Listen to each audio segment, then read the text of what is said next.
노년의 생활에 대한 얘기를 좀 하도록 하겠습니다.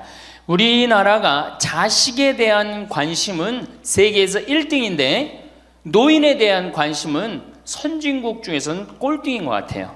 정말로. 우리가 3000년 전에 평균 연령이 얼마였느냐 하면 3000년 전에 평균 연령이 20세였어요. 20살. 3000년 전에.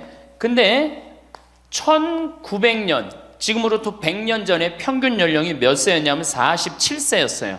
그러니까 3000년 동안 27년 늘어난 거예요. 근데 1900년에서 지금 2008년, 불과 100년 만에 평균 연령이 80세야. 그러니까 100년 만에 몇 세가 늘어났느냐 하면은 33년이 늘어나는 거, 33년이. 그러니까 지금 우리 여기 할머니들 보통 보면은 제가 장례 미사에 보면은 대개 92살, 93살 이래요. 우리 여기 주방장 어머니도 얼마 전에 돌아가셨는데 96세 돌아갔어요. 96세. 그러니까 요즘 70쯤 이렇게 돌아가면은 뭐라 그러냐면 아유 빨리 죽었네 그래요. 70쯤 죽으면. 그렇죠? 70쯤 죽으면 빨리 죽었네 그래요. 그러니까 여기 대부분의 분들이 여기 계신 분들 보면은 이 정말로 재수 없으면 100살까지 다 살 거예요. 여기 있는 분들은 100살까지. 예. 까면서 한번 소구 조사를 한번 해봐야 되겠다. 나 지금 70 넘었다. 손 들어봐요. 70 넘었다. 70은 나이도 아니네 보니까. 80 넘었다 하면 손 들어. 80. 우리 할머니 80 넘었어요? 몇 살이세요? 81? 이 할머니 여기까지 온 근력 보니까 105살까지 살게 생겼네. 예. 아니 81인데 이렇게 정정한데, 근데 여러분들 천지가 그래요. 천지가. 우리가 2006년에 100살 넘은 사람이 몇 명이냐면 1960명이에요. 그러니까 거의 2000명 됐어요. 2007년에 몇 명? 4000명이에요. 4000명. 더블로 늘어나요. 더블로.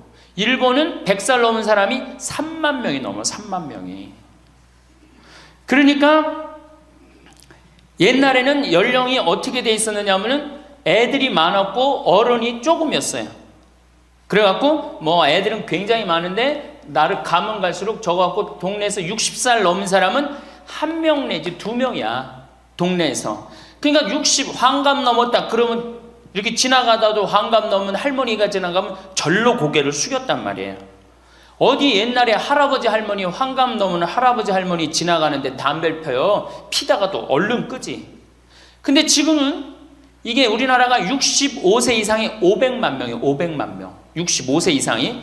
그러니까 도표를 그리면은 이래 60세가 훨씬 많아. 65세가.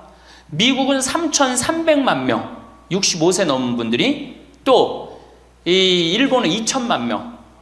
그러니까 존경을 하려고 해도 누굴 존경해? 이 수없이 많이 돌아다니는데 옛날에 하나 둘이어야지 존경을 해야지. 지금은 천지가 할머니 할아버지들인데 누굴 존경해? 누굴 존경해? 그냥 길에 채이는 게 할머니 할아버지인데 존경할 수가 없는 거예요. 혹시 우리 늙은이들 왜 존경하지 않나 이렇게 섭섭해하는 할머니 할아버지들이 착각하는 거예요. 하나 둘이어야지 존경해지. 신부도 본당 신부가 하나니까 3000명 교우들이 존경하는 거예요. 본당 신부가 100명이다. 우리 본당에 신부가 100명이다. 존경할 거 안 할 것 같아. 채이는 게 본 신부인데, 근데 신부님 만나기 하늘의 별 따기보다 어려우니까 존경을 하는 거예요. 옛날에 할머니 할아버지들이 존경받았던 이유가 동네에서 거의 없었기 때문에. 중간에 다 죽었어. 근데 요즘 안 죽고 다 같이 가는 거야. 다 같이. 65세 이상이 500만 명이에요. 500만 명. 참고로 북한은 65세 이상이 몇 명이냐? 아니 북한의 평균 연령이 몇 세냐? 지금 30세예요. 북한은. 우리나라는 80세인데. 그러니까 우리나라 사람들이 북한보다 50년 더 사는 거, 평균 연령이. 그러니까 여러분들 지금 남한에서 사는 거 감사해 안 감사해요? 정말로 감사한 거예요. 우리가 지금 뭐 여러 가지 뭐 경제 불황이다 어쨌다 저쨌다 해도 6.25 끝날 때나 여러분들 해방될 때보다 지금 잘 먹고 잘 살아요, 못 살아요? 그때 비하면 너무너무 잘 먹고 잘 사는 거예요. 그런데도 우리가 불행하다고 생각한다면은 하느님이 축복을 엄청나게 줬는데도 그 축복의 가치를 모르는 거죠. 근데 어쨌든 우리나라는 지금 프랑스는 120년 동안 고령화가 천천히 진행됐어요. 근데 우리나라는 20년 만에 초고령 사회로 들어섰어요. 왜냐하면 우리나라가 왜 초고령 사회로 들어서느냐 하면은 우리나라가 먹을 거리가 참 건강해요. 세계 5대 건강식품이 있는데 우리나라의 김치, 일본의 나또, 인도의 렌틸, 스페인의 올리브, 그리스의 요거트, 이게 세계 5대 건강식품이에요. 근데 그 중에 우리나라 식품이 뭐가 있어? 김치가 있단 말이야. 근데 인도의 렌틸이나 일본의 나또가 뭘로 만드냐면 콩으로 만드는 제품이에요. 근데 우리나라 콩으로 만드는 제품이 뭐가 있어? 된장, 간장, 고추장, 그리고 더 기가 막힌 건 뭐예요? 청국장 있잖아요. 청국장. 이 좋은 걸 먹으니까 죽어요, 안 죽어요? 안 죽는 거예요. 그러니까 다른 나라 120년 동안 가는 초고령 사회를 우리는 몇 년 만에 가는 거예요? 20년 만에 지금 가고 있어요. 제가 병자성사를 가보면은요, 보통 95살 먹은 어머니를 며느리가 이렇게 모시면 며느리가 몇 살이냐면 70살이야, 70살.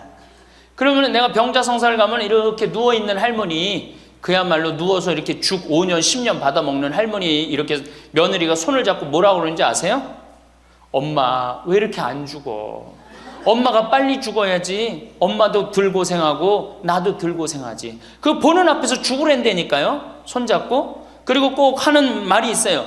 엄마가 빨리 죽어야지 우리 신부님도 그만 고생시키고. 병자성사 맨날 오니까 신부님 고생한다 이거지. 그러니까 살아있는 게 다 고생이라는 거지. 본인도 고생, 며느리도 고생, 병자성사 오는 신부님도 고생. 그러니까 늘 고생한다니까. 엄마 빨리 죽으라고 그러는 거예요. 공자님께서 2500년 전에 뭐라고 그랬냐면은 너희는 부모의 나이를 꼭 기억해두라 그랬어요. 부모가 살 날이 얼마 남지 않았으니까. 그래갖고 내가 그 얘기를 듣고 부모님 나이를 기억하다가요, 요즘은 60 넘어서 기억하기 시작했는데 요즘 포기했어요. 헷갈려. 몇 살인지, 78인지 79인지 왔다 갔다 해요. 아마 내가 이렇게 많은 분들 지금 어머니 나이 몇 살이냐면 헷갈리는 사람들 많더라고요. 83인지 4인지 왔다 갔다 하는 거죠. 쉬다 지쳐서 포기하는 거예요. 제가 능평성당에 그 봉송체를 갔는데 이 할머니를 92살서부터 봉송체를 다녔는데 이 할머니 기억력이 기가 막혀요. 전달 봉송체 온 날 정확하게 기억해요. 날짜 요일까지. 근데 이 할머니가 내가 할머니 몇 살이에요? 그러면은 89이래. 92인데도 89이래. 93때 가갖고 할머니 몇 살에 89이래. 95까지 제가 봉송체를 갔거든요. 그때도 물어보면 89이래. 왜 89이라고 그럴 것 같아요? 그렇게 기억력 좋은 할머니가. 미안한 거예요. 너무 오래 살으니까 누구한테 미안해? 자식들한테 미안한 거예요. 자식들한테. 그러니까 지금 이게 우리 현대의 가장 심각한 문제는 뭐예요? 이게 안 죽는 거야. 안 죽는 거. 그럼 왜 안 죽느냐? 이게 의학이 발달해 갖고요, 죽을 만하면 살려 갖고 오고, 죽을 만하면 살려 갖고 오고, 그래서 죽고 싶어도 죽지도 못해요. 지금 1920년에 페니실린이 개발이 됩니다. 세계대전이 끝나고 난 다음에 페니실린이 보편화돼요. 페니실린 나오기 전에는 조금만 상처만 나도 죽었어요. 아물지 않으면. 안에 골마도 다 죽었어요. 근데 페니실린 나오고 난 다음부터 어떻게? 상처 나도 안에 골마도 페니실린 한 방만 넣으면 다 낫는 거예요. 전염병이고 뭐고. 그러니까 이제 안 죽기 시작한 거예요. 또 MIT 공대 아이들이 20세기의 최고의 발명품을 뭘로 아느냐면 칫솔로 봐요. 칫솔. 20세기 최고의 발명품. 그러니까 칫솔 나오기 전에 옛날에 여기 할머니들, 동네 할머니들, 50된 할머니들 이빨이 몇 개나 남아 있었어요. 여기 하나, 여기 하나, 라고 뻥 뚫렸잖아요. 그렇죠? 그래갖고 그냥 옛날에 합죽이 굉장히 많았죠. 이빨이 없으니까. 그리고 왜 옛날에는 이빨이, 칫솔도 없었지만 왜 이빨이 이렇게 성하지 않았어요? 애를 7, 8, 10 놓으니 그거 애 놓으면서 힘쓰느냐고 잇몸 다 물러나고 이빨 빠지는 거예요. 근데 요즘 애도 안 놓지. 칫솔로 하지. 그러니까 이빨이 하나 둘이면은 50쯤 되면 이빨이 다 빠져요. 이빨이 하나둘이면 어떻게 해요? 하나둘이면 죽밖에 못 먹어요. 50살 넘어서 죽 먹기 시작하면은 아무리 죽 먹고 오래 살아도 10년 이상 못 버팁니다. 그 옛날에 환갑을 못 넘겼던 거예요. 근데 요즘 칫솔이 있어갖고 이빨이 온전한 할머니들 천지예요. 또 요즘은 의술이 발달해갖고 어떻게? 치과에 가갖고 틀니 다 해놓지. 또 이 해놓지. 요즘 또 임플란트까지 하지. 그러니까 이빨이 그냥 80이 돼도 다 튼튼한 거야. 이빨이 튼튼하니까 일주일에 한 번씩 고기를 꼭꼭 씹어 먹는 거예요. 죽 먹던 시대하고 고기 먹는 시대하고는 이건 틀리는 거예요. 매일 단백질을 공급해 주니까 죽어요, 안 죽어요? 안 죽는 거예요. 그래서 지금 어떻게? 굉장히 오래 사시는 거예요. 그리고 요즘 또 어떻게? 옛날에는 운동이 어딨어. 옛날에는 밭에 나가서 일하고 그냥 늘 힘들게 살았잖아요. 그러니까 옛날에는 맨날 나가서 고생하고 이빨 없지. 그러니까 어떻게? 그러니까 빨리 죽는 거예요. 근데 요즘은 건강식품 먹지, 운동하지, 헬스하지, 수영하지.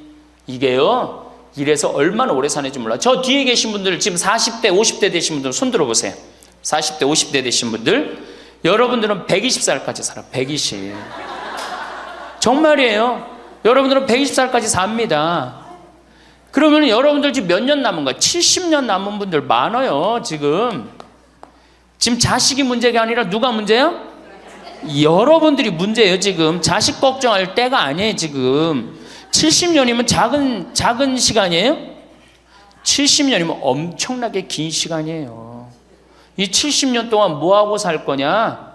이거 진짜 고민해야 돼요. 이렇게 오래 살 줄 모르고 노년에 대한 준비 안 하신 분들이, 이 노년에 대한 준비를 하신 분들은 과연 몇이나 되고, 노년을 준비 안 하신 분들은 얼마나 될까? 내가 보기엔 노년 제대로 준비한 사람들 10%도 안 돼요. 우리는 노년을 어떻게 준비하면 된다고 생각했어? 자식 하나 잘 키우면은 노년 준비 잘한다고 생각하고 있는 거예요. 근데 우리나라가 이 자식 교육의 맹목적이죠. 맹목적입니다. 이 세계에서 자식한테 이렇게 맹목적인 나라 없어요, 세계에서. 그러면은 우리 할머니들, 할아버지들이 왜 자식 교육을 맹목적으로 시켰느냐? 1900년도에 조선이 무너져 버려요. 그렇죠? 1900년도에 조선이 무너져 버려요. 그럼 조선 무너지기 전에 500년 동안 양반 상놈이 있었어. 그러니까 양반하고 상놈이 있었는데, 여기 계신 분들 뭐 다 지금 족보 있다고 그러죠?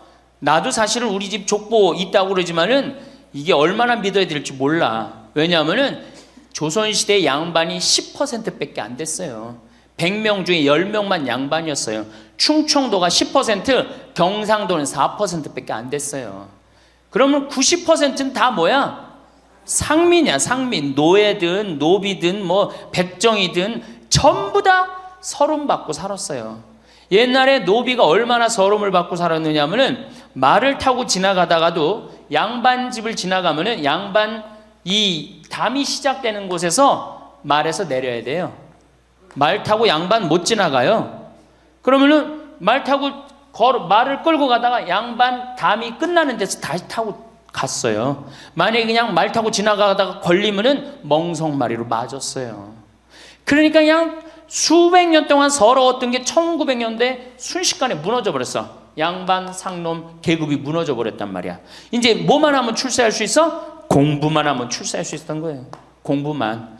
그러니까 그냥 공부만 하면 판검사 되면 모든 게 이제 내 원한, 그동안 수백 년 동안 쌓였던 원한 한을 다 풀 수 있다. 그래갖고 이제 나는 못 먹어도 논 팔고 소 팔고 정말 나 먹고 싶은 거 쓰고 싶은 거 못하는 한 있어도 누구는 교육시켜? 자식은 교육시키겠다, 이거. 자식은. 그러니까 그냥 있는 돈 없는 돈 팔아서 마련해갖고 여러분들 어떻게 했어요? 자식 공부를 시킨 게 바로 여러분들 세대예요. 여러분들이 정말로 내가 이렇게 오래 살 줄 모르고 자식 하나 출세시켜갖고 그동안 수백 년 동안 서름을 다 날려버리겠다. 그래갖고 우리나라가 교육률이 세계에서 최고로 높았던 거예요.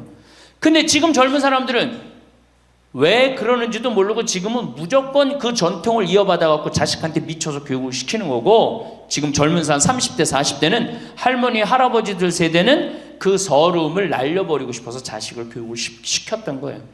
그렇게 이렇게 있는 돈 없는 돈 다 들여갖고 자식을 출세를 시켰어. 출세를 시키면 호강할 줄 알았는데 자식이 출세하면은 호강합니까 안 합니까? 제가 이제까지 사목 경험에 의하면은 출세한 자식일수록 부모를 더 안 모십니다. 출세한 자식일수록. 부모가 서울대학 뭐 연고대 정말 대학 졸업시켜갖고 내가 출세를 했어요. 그래갖고 집에 비데가 있어. 비데. 화장실에 가면 물 나오는 거 있죠? 비데도 있고 이태리 대리석도 있고. 집은 삐까번쩍하게 기가 막히게 했는데 늙은 우리 무식한 엄마는, 무식한 아버지는 그 집에 어울려요 안 어울려요? 그 집에 안 어울리는 거예요. 그러니까 안 어울리고 빨리 죽으면 차라리 다행인데 이게 안 어울리면서 죽지도 않고 그냥 그 집에서 귀신같이 왔다 갔다 한단 말이에요. 그러니까 자꾸 눈에 밟히는 거예요. 내가 평택에 있을 때 비닐하우스에서 사는 집이에요. 근데 이 집에 할머니 한 분이 사는데 파출부가 와서 밥을 해주는 거예요. 파출부가 밥 해주고 빨래 해주고 할머니 뒷바라지를 다 해주는 거예요. 그리고 집에 갈 때는 바깥에서 문을 잠고 가는 거예요. 신기한 거예요. 어떻게 저런 일이 벌어지느냐. 또 봉송체도, 성당 다녀고 봉송체도 하고. 알고 봤더니 아들이 서울에서 100억대 재산가야. 집은 정말 으리으리한 집이야. 근데 그 무식한 할머니가 그 집에 어울려요 안 어울려요? 안 어울리는 거야. 그러니까 이건 그래도 그 자식이 양심은 있어갖고 엄마는 내다버릴 수는 없고, 그러니까 서울에서 평택에다가 비닐하우스를 쳐갖고 파출부 하나 있어. 거기다 갖다 놓고 그냥 내다버릴 수는 없고 어떻게 그냥 그렇게 모시는 거예요. 그랬더니 내가 어느 노인대학에 오신 분들한테 이 강의를 했더니 할머니 한 분이 그런 얘기를 안 버린 게 다행이다 그런 거예요. 그걸로 만족하는 거야. 안 버림을 당하는 것만 해도 다행이라고 그러는 거예요. 이게 기가 막힌 정말로 시대에 우리가 살고 있죠. 여기 우리 할머니 할아버지들 내 자식이, 특히 아들 자식, 내가 이 아들에 대한 아주 그 혐오감이 있는데, 아들 자식 출세시키면은 내가 호강할 것 같죠? 가만히 생각해봐요. 아들을 기가 막히게 잘 키워서 서울대학 나왔어. 의사가 됐어. 판검사가 됐어. 그러면은 어떤 할머니가 그래요. 아들 자식 잘 키우면 잘 키울수록 여우 같은 년이 나타나서 낚아채 간다는 거예요. 아들 자식을 잘 키우면 잘 키울수록 여우 같은 년이 나타나서 낚아채 간다는 거예요. 근데 가만히 생각해보니까 그 말이 맞는 것 같아요. 왜? 아니 의사하고 판검사면은 이쁘고 귀하게 자란 집 딸이 낚아채 갈 거 아니야. 다 그렇게 결혼하지 않아요? 그럼 그걸 어떻게 해? 그냥 자식 뺏기는 거예요. 그래서 딸을 둘 놓으면 금메달, 아들 하나 딸 하나 놓으면 은메달, 아들만 둘 놓으면 목메달이에요. 그래서 아들만 둘 놓으면 목메달이에요. 여기 얼마 전에 굉장히 재미난 통계가 나왔어요. 아들은 늙은 부모를 54% 구박한대요. 아들은 늙은 부모를, 며느리가 14% 구박한대요. 딸이 11% 구박한대요. 그러니까 아들 하나 딸 하나 있으면 늙어서 구박을 얼마나 받아? 55% 구박 받는 거야. 그렇죠? 근데 아들만 둘이면 어떻게 되는 거야? 곱하기 2 하면 되는 거예요 여기다가. 그럼 몇 퍼센트 구박 받아? 108% 구박 받는 거예요. 그러니까 아들 있다고 좋아하는 시대는 끝났다. 아들 있다고 좋아하는 시대는. 그리고 잘 키운 아들일수록 누가 나타나서 낚아채 간다?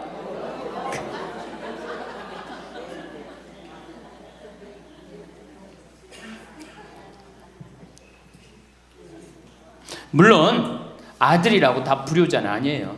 물론 제가 이렇게 목욕탕 이렇게 가보면은요 정말 기가 막힌 아들을 많이 봐요. 80, 90된 아버지를 60된 아들이 모시고 와갖고 탁 때 밀어드리고, 그 다음에 온탕에 들어갈 때도 손 한번 대보고 아버지 여기 괜찮다고 그러고, 끝나면 또 온몸에 로션 탁 발라주고 이 옷 입혀가는 그런 자식들 참 많이 봐요. 기가 막힌 효자들도 있어요.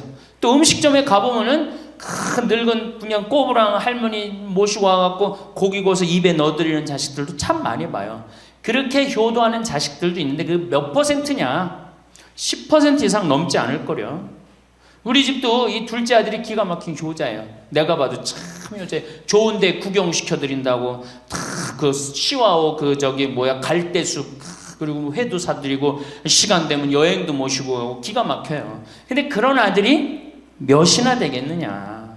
제가 보기에는 그렇게 많지 않아요. 제가 비산동에서 보좌 신부할 때 고해성사 들어보면 맨 자식 욕하는 할머니들 천지였어요. 맨.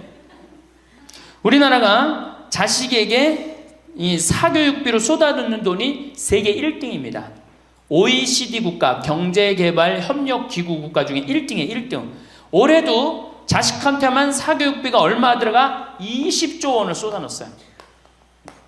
공교육비 말고 학교 가는 학비, 책값 이런 거 말고 학원 보내고 과외시키는 것만 20조 원을 쏟아넣은 거예요. 정신 나간 거죠. 이렇게 있는 돈 없는 돈 쏟아서 자식한테 쏟아붓는데 늙은 부모 안 찾아가기로 세계에서 1등이 어디예요? OECD 국가 중에 우리나라가 1등이에요. 엄청나게 받았는데 그거 부모한테 되돌려줘요? 안 되돌려줘요? 되돌려주지 않아요.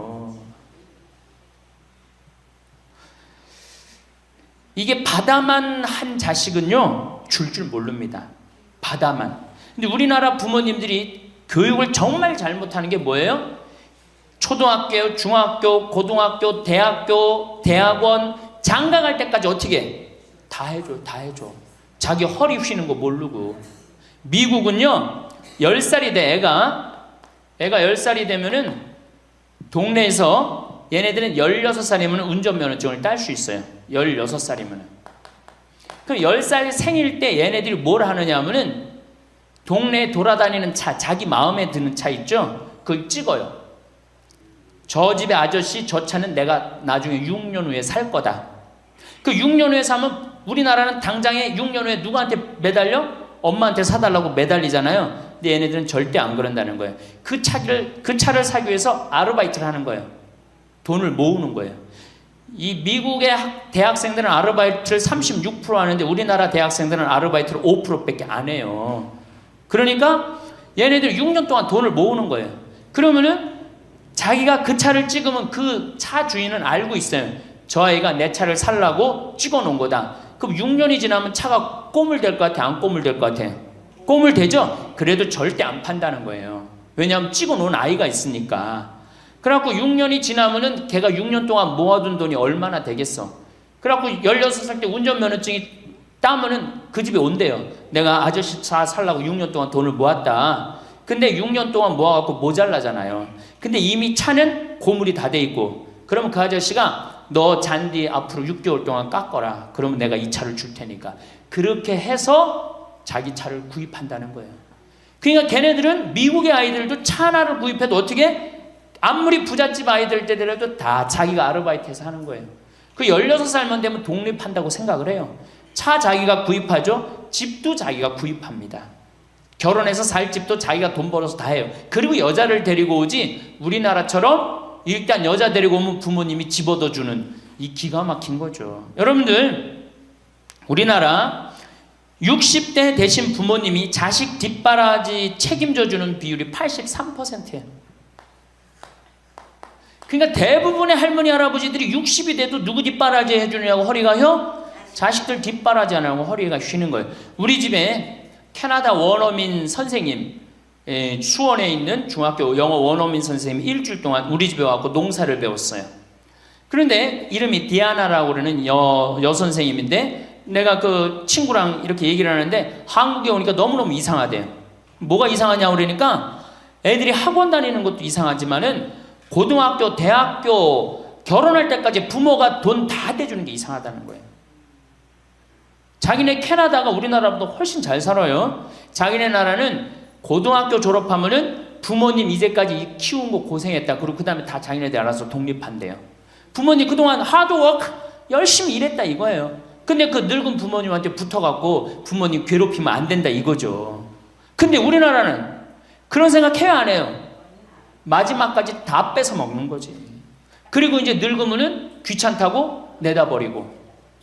제가 평택에 있을 때 정말로 그 신문에도 보도가 꽤 됐던 거예요. 그 안양에서 사글세 집을 하나 얻은 거예요, 사람들이.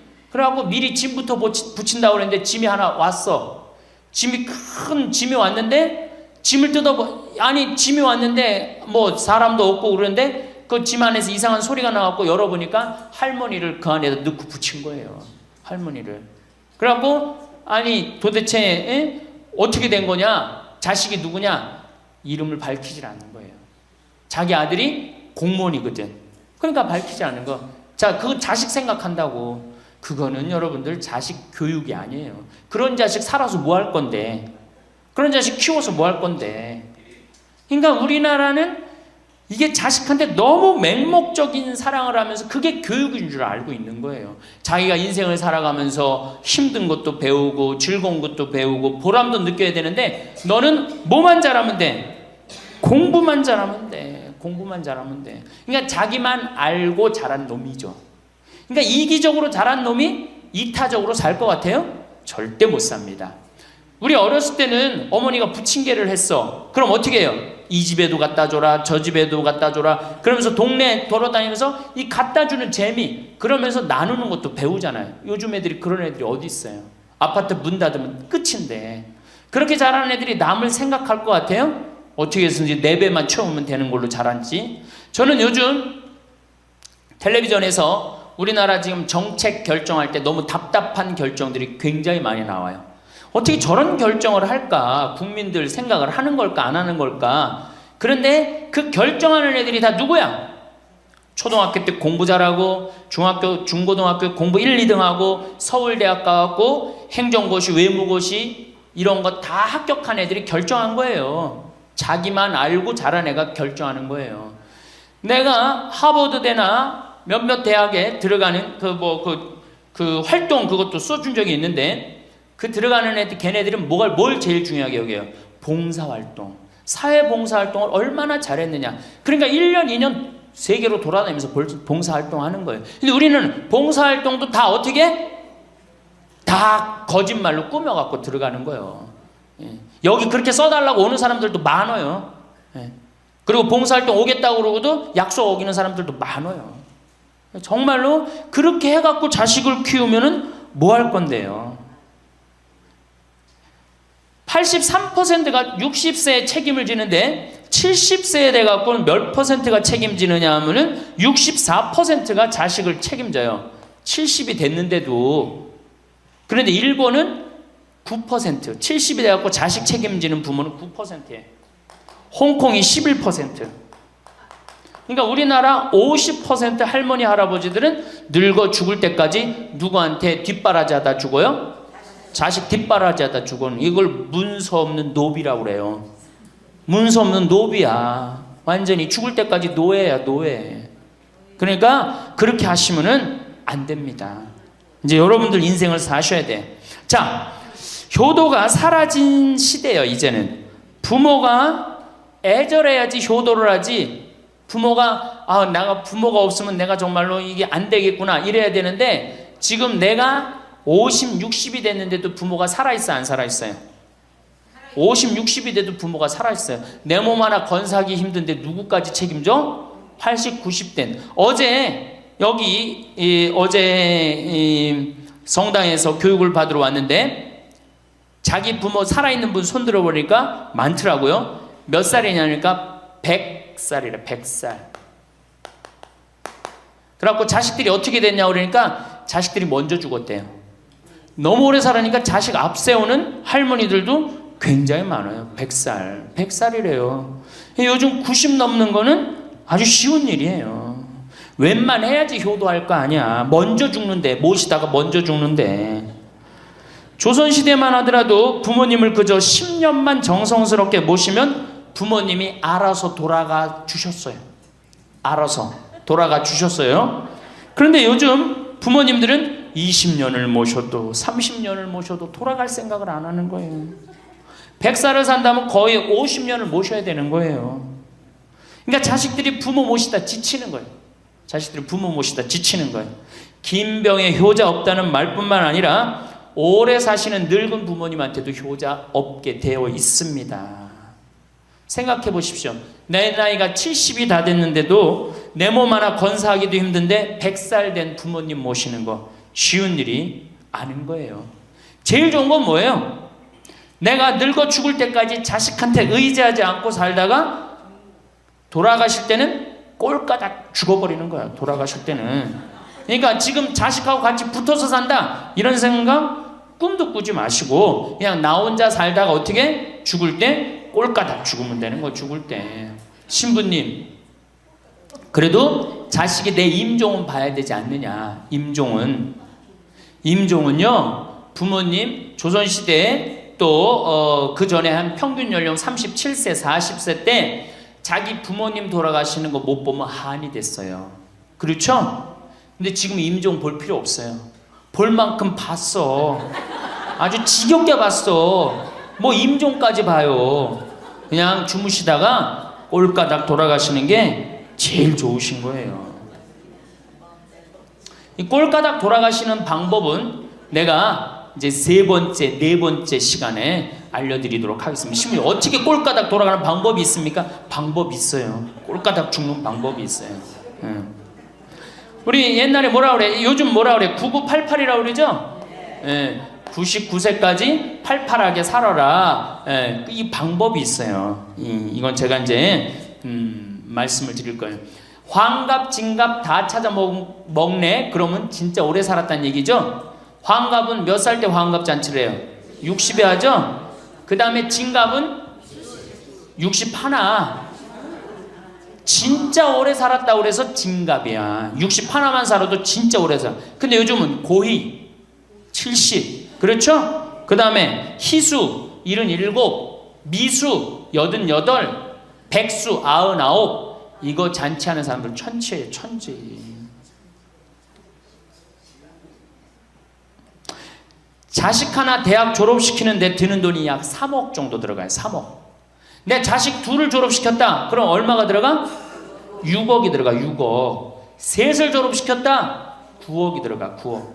그럼 늙어서 내가 정말로 풍요롭게 쓰는데 돈이 얼마 정도면 필요하냐면 5억에서 10억 정도예요. 그러니까 내가 자식 대학만 안 보내면 어떻게? 내가 풍요롭게 쓸 수 있는 거예요. 저 뒤에 계신 젊은 분들 대학 보낼 생각하지 마세요. 여러분들 우리나라가 고등학교 졸업해갖고 대학교 들어가는 게 83%가 고등학교 졸업하는 아이들이 대학 가요. 우리나라보다 훨씬 잘 사는 일본이 고등학교 졸업하고 대학 얼마 들어가? 50% 들어가요. 그 다음 유럽이 대학 졸업하고 30% 들어가요. 우리나라는 고등학교 졸업하면 아무나 진짜 공부하기 싫은 놈이나 꼴통이나 문제 일으키는 놈 아니면 다 대학 가는 거야. 다 대학 가요. 일본은 할 만한 놈만 가는 거예요. 일본은. 유럽은 진짜 똑똑한 놈만 가는 거예요. 그래서 독일은 대학 졸업하면 문패에다 대학 졸업했다는 표시를 써놔요. 그만큼 대학 졸업하는 게 힘든 거예요. 근데 우리는 아무나 대학 졸업 다 해요. 아무나. 그 좋은 대학 가면 몰라. 머리는 완전히 그냥 정말로 돌머리인데 그냥 무슨 지방 제3대학 4대학 나왔고 취직을 해요? 올해 여러분들 100명 졸업한 중에 취직 몇 명 했어? 3.8명에서 3.8명. 96명이 취직을 안 하고 놀고 있어요. 대학원 졸업했겠다. 손에 기름 묻히긴 싫겠다. 엄마 아버지 등 뜯어먹고 살고 있는 거예요. 아까 얘기했잖아. 83%가 60이 돼도 자식 책임진다고. 대학 졸업하고 취직을 해야지 자기 구실을 할 거 아니야. 차라리 대학 졸업하고 취직도 못할 양이라면 어떻게 하는 게 좋아요? 안 보내고 그 돈 모아갖고 애 가게 차려주는 게 훨씬 낫지. 아니면 그 돈 모아갖고 나 노후 대책 드는 게 훨씬 낫지. 우리나라의 대학을 때려 부시지 않으면 경쟁력이 없어요. 때려 부셔야 돼요. 유럽보다 대학이 10배가 많아요. 10배가. 유럽보다 대학이. 근데 그 대학이 경쟁력이 있느냐? 55개 국가 중에 경쟁력이 53개 3등이에요. 우리나라 대학이. 그러니까 다 미쳐있는 거야. 내가 보기에는 다 미쳐있는 거야. 그냥 제발 좀 정신 좀 차리세요. 저 뒤에 계신 분들. 앞으로 몇 년 남아있어요? 70년 남아있어요. 있는 돈 없는 돈 자식한테 쏟아낼 게 아니에요. 우리 할머니 할아버지들 자식 걱정해서 자식들한테 잔소리한들 자식들이 귀담아 듣습니까? 챙겨나면 귀담아 들어야 안 들어요? 뭐 한다 그래? 노망 떤다 그러지. 우리 엄마 아는 것도 없고 무식한데 웬 챙겨를 이렇게 하느냐고 엄마나 잘하라고 그러고 구박하죠. 그러니까 지금 우리 할머니 할아버지들도 자식 걱정할 때가 아니야. 이제는 누구 걱정해? 내 남은 여생을 어떻게 의미 있고 행복하게 지낼 것이냐. 그거 하나.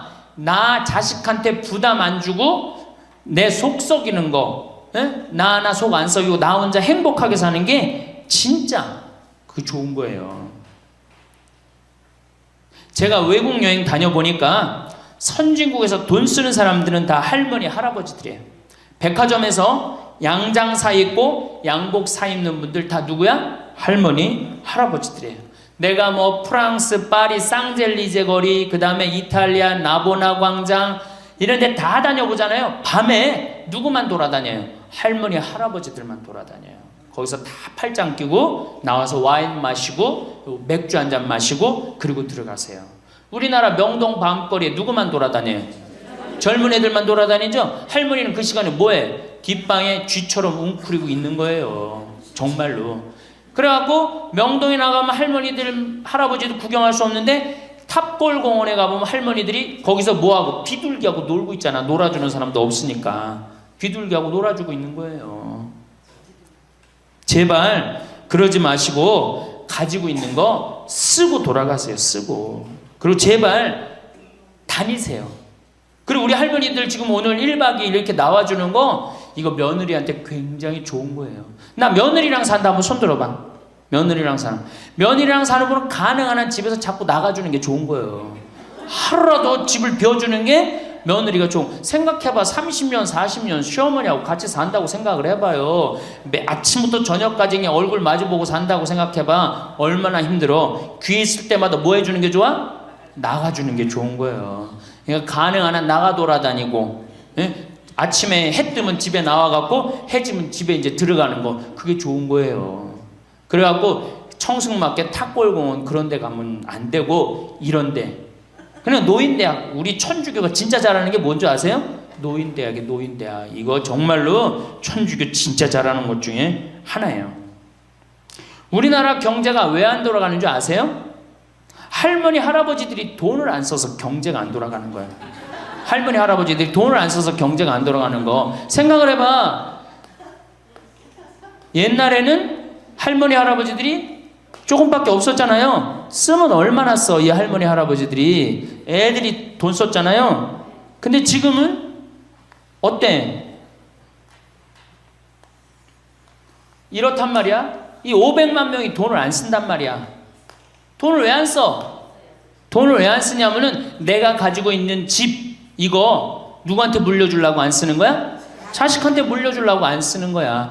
이거 은행에다 맡기고 이거 쓰면은 우리나라 경제 돌아갈 것 같아? 안 돌아갈 것 같아요?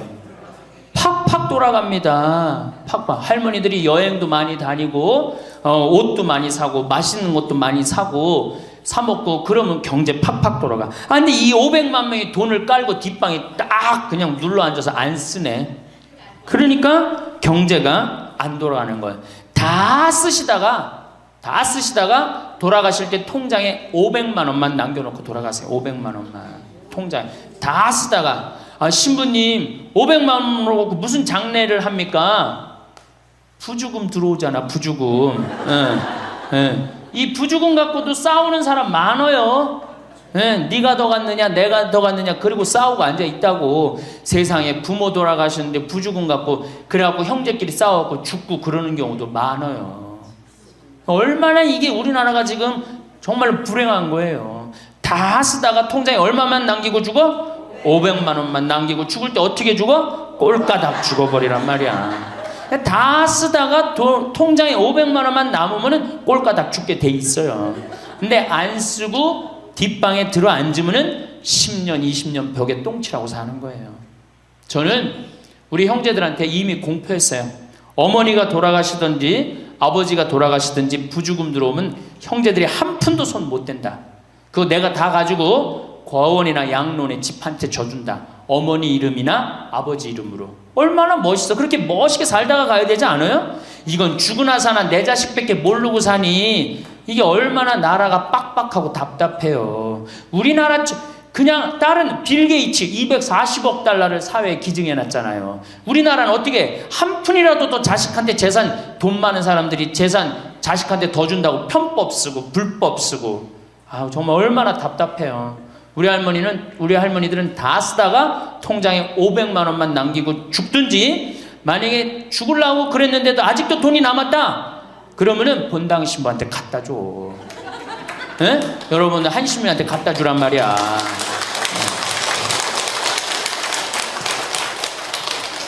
박수 치는 거 보니까 갖다 줄 의사가 있나 본데? 에? 제발 자식한테 주는 게 절대 훌륭하게 사는 게 아니에요. 자식들은 지가 알아서 살고 나는 마지막에 이제 하느님한테 빌려 썼으니 하느님의 영광을 위해서 가난하고 어려운 이웃을 위해서 희사하고 가는 거예요. 그렇게 살아야지 우리나라가 복지국가가 되고 선진국가가 되는 거예요. 부자 부모가 돌아가면은 국가 재산의 반은, 본인의 재산의 반은 국가가 갖고 와 써보지도 못하고, 나머지 반은 네가 더 갖느냐 내가 더 갖느냐 형제끼리 싸워갖고 원수가 돼갖고 서로 만나지도 않아요.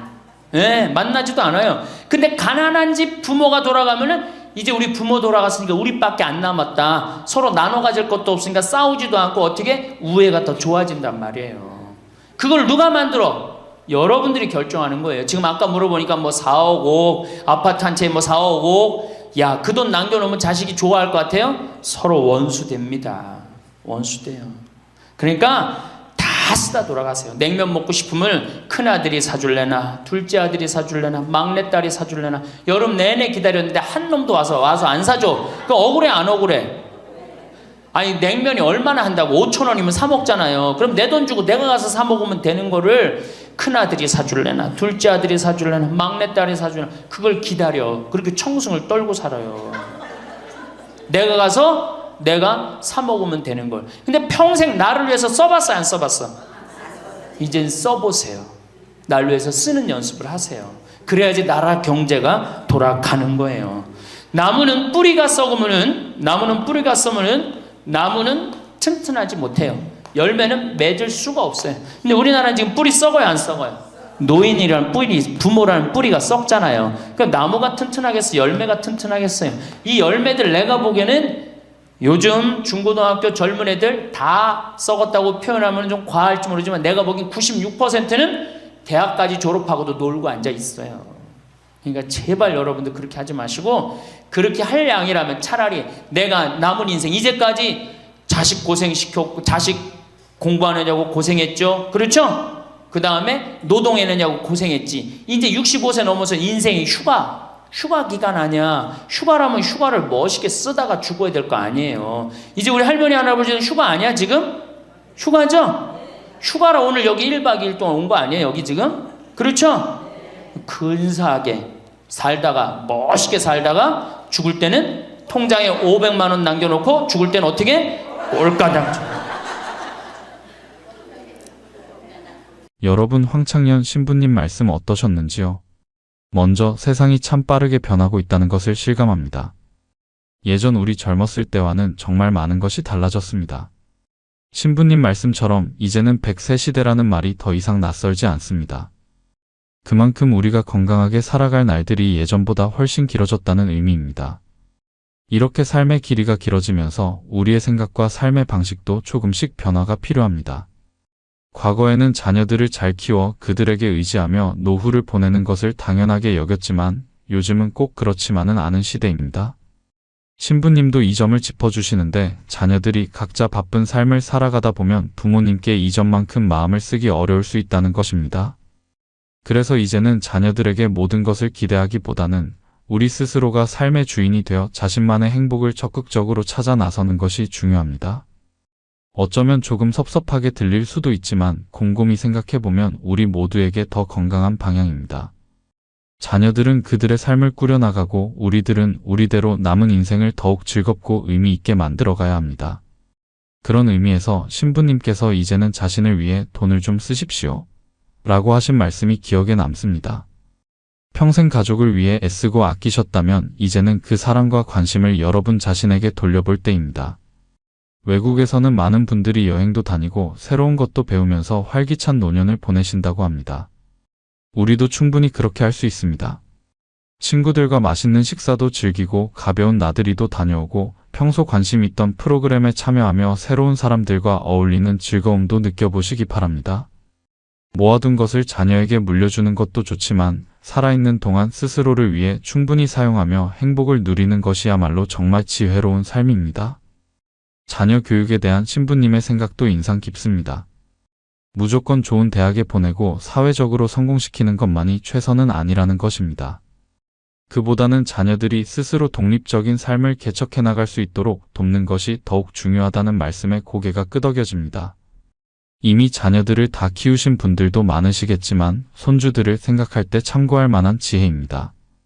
그리고 마지막으로 삶의 마무리에 대한 이야기도 빼놓을 수 없습니다. 너무 무겁게 받아들이기보다는 자녀들에게 부담을 주지 않고 건강하게 살다가 편안하게 생을 마감하는 것을 생각해 보는 것도 좋다는 취지입니다. 신부님은 이를 꼴까닥 죽음이라는 재미있는 표현으로 말씀하셨는데 오랫동안 병상에 누워 고생하기보다는 마지막 순간까지 활기차게 살다가 어느 날 갑자기 평화롭게 떠나는 것이 큰 복이라는 의미로 다가옵니다. 그러니 너무 오래 사는 것에 대한 걱정보다는 하루하루를 건강하고 즐겁게 채워나가는 것이 훨씬 중요합니다. 결국 시대가 변함에 따라 우리의 생각도 유연하게 바꿀 필요가 있다는 것이 핵심입니다. 자녀에 대한 걱정은 조금 내려놓고 이제는 여러분 자신을 더욱 아끼고 사랑하며 남은 인생을 멋지고 활기차게 만들어 가시길 바랍니다. 이어서 황창년 신부님 말씀 듣겠습니다. 우리가 지금 100년을 사는 시대가 왔다. 100년. 근데 대부분이 인생을 설계하는데 되게 어떻게 하느냐? 20살 때까지 공부하고 30살에 이거 준비해서 장가 가갖고 50까지 자식 다 키우고 60에 인생 설계를 대부분이 끝내요. 그러니까 우리나라는 이 40년 동안의 인생 설계가 자기가 돼 있는 분들이 거의 없어요.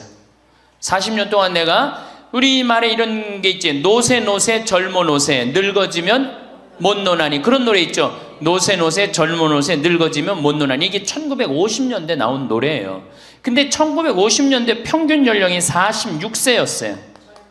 그러니까 늙을 때까지 살았어 못 살았어요? 60 동네에서 아까 말씀드렸듯이 하나둘이에요. 하나둘. 그러니까 노세 노세 젊어 노세 늙어지면 못 노나니. 왜 못 놀아? 빨리 죽으니까. 근데 이 노래가 틀린 노래예요. 어떻게 불러야 되냐? 노세 노세 늙어지면 안 죽나니. 안 죽어. 에? 안 죽어. 그대로 가는 거예요. 그대로. 그러니까 노세 늙어지면 안 죽나니. 그러니까 이제 우리 할머니들은 자식들도 다 키웠고 노동도 끝났고 내가 말했듯이 할러데이 휴가 받은 거. 인생의 휴가.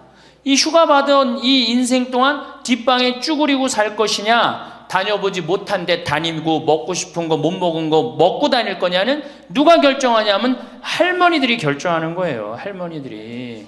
예. 내가 남은 이 재산을 가지고 정말로 즐겁게 쓰다가 죽을 땐 정말 행복하게 죽을 거냐, 아니면 70부터 90까지 뒷방에 쭈그리고 앉아서 원망만 하고 저주만 하다가 죽을 거냐. 이게 차원이 굉장히 틀린 거예요.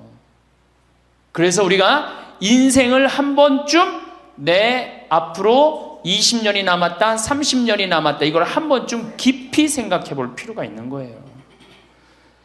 그래서 이제 나이를 먹으면은 이제 뭐가 문제냐면은 외로움이 제일 먼저 찾아옵니다. OECD 국가 중에 우리나라가 노인 자살률이 1위입니다. 잘 사는 나라 중에 1위예요. 잘 사는 나라 중에 1위인데 일본보다 노인 자살률이 2배가 높아요. 일본보다.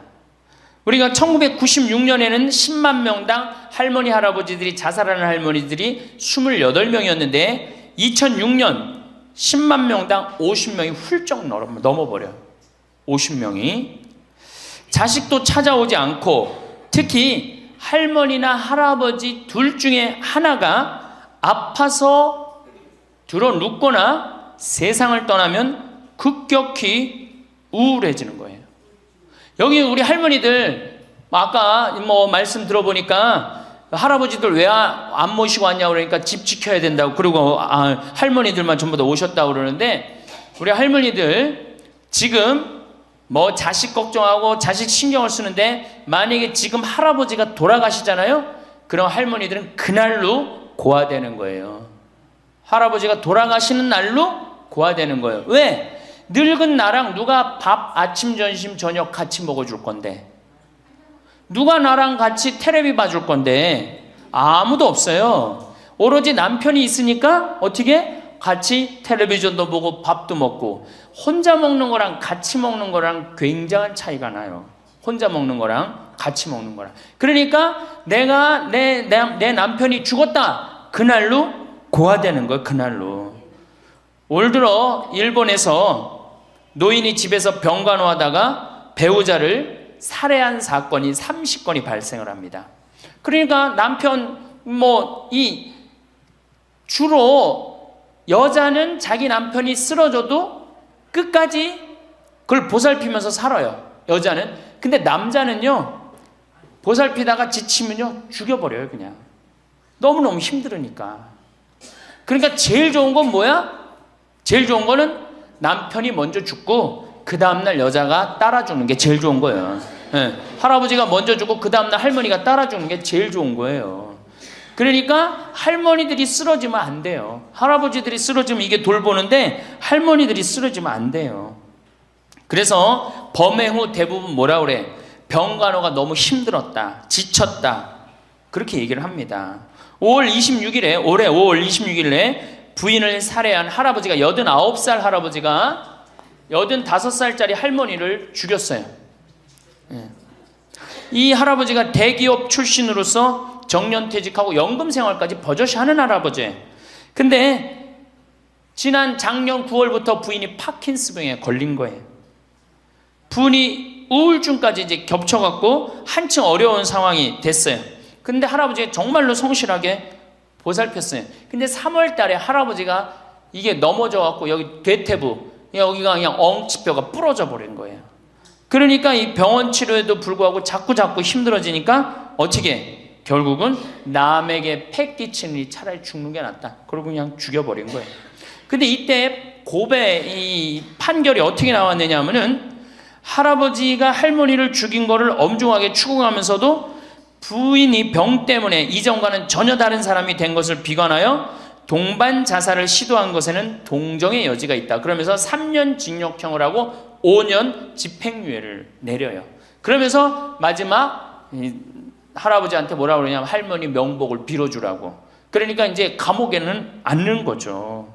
그래서 이제는 정말로 이 노년에 이게 지금 죽느냐 사느냐의 문제야. 외롭고 안 외로우냐의 문제. 이거 외로운 것처럼 무서운 병이 없어요.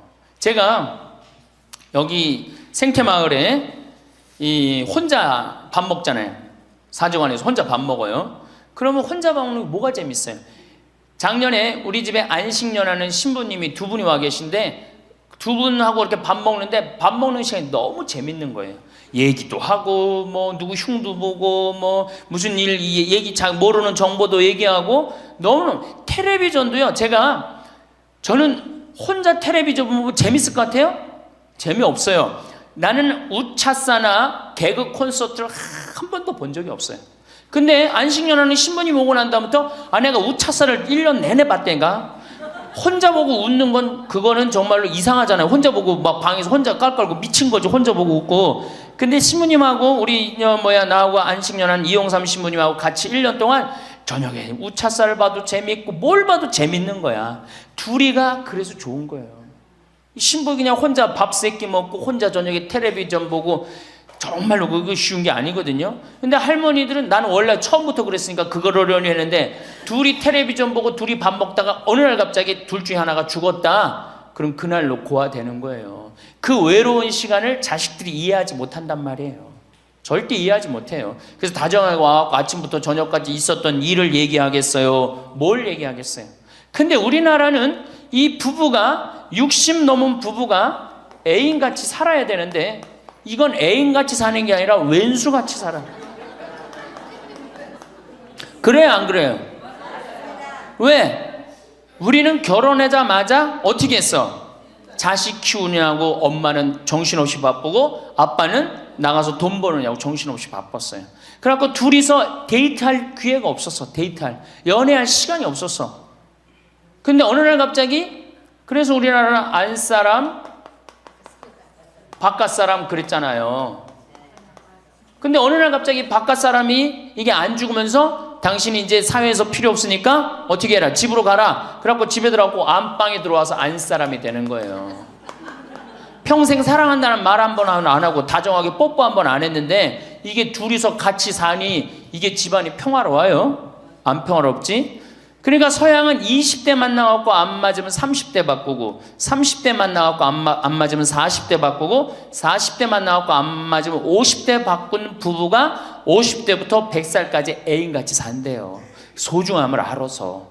근데 우리는 20대부터 50대까지 한 번도 안 바꾸는 거야. 한 번도 안 바꾸고 어느 날 갑자기 바깥에서 전심 저녁 먹고 들어오던 사람을 이게 밥 새끼를 다 차려줘야 되니 이게 쉬워요? 쉽지 않지. 그러니까 왼수라고 그러는 거지. 왼수, 애인이 아니고. 방도 어떻게 써? 아니 늙어서 안 그래도 외로운데 방도 그 아파트에서 둘만 사니까 할머니는 안방에서 자고 할아버지는 뒷방에서 자고 잠도 따로 자고. 이거 뭐 같이 사나 마나야. 사나 마나야. 그 지금 우리 할머니들 보약을 해줘도 누구한테 해주는 게 제일 좋아요? 할아버지한테 해줘야 돼요. 다정하게 해줘야 돼요. 그 있는 것 자체만 해도 얼마나 큰 위안인데요. 제가 87년도에 이 노원에 있는 그러니까 옛날에 이 상계동, 하계동 이렇던데요. 거기 맹인 재활원이 있었어요. 근데 내가 맹인 재활원에 이렇게 거기서 이제 근무를 했었을 때 거기에 부부가 있었는데 남편이 죽었어요.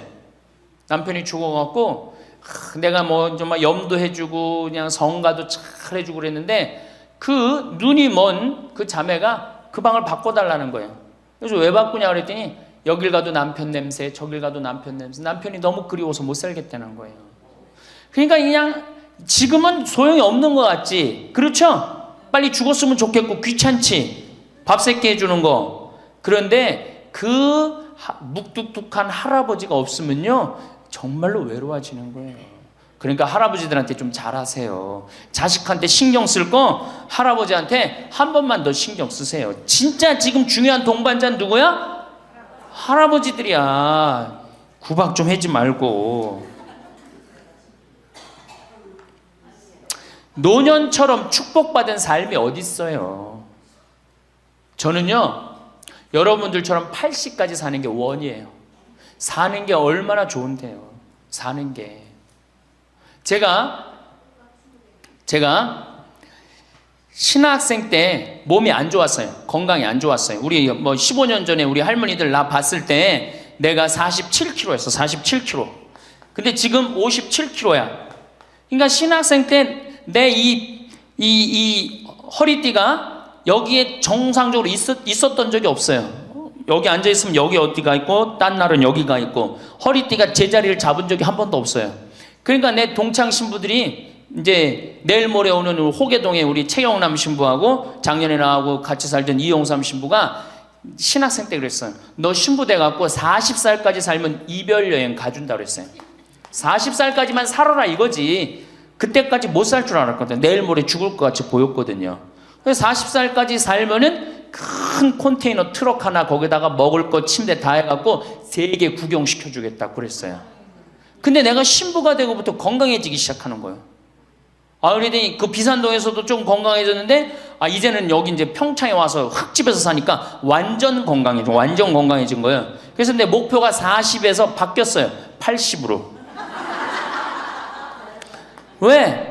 이게 건강하고 보니까 사는 게 너무너무 좋은 거예요.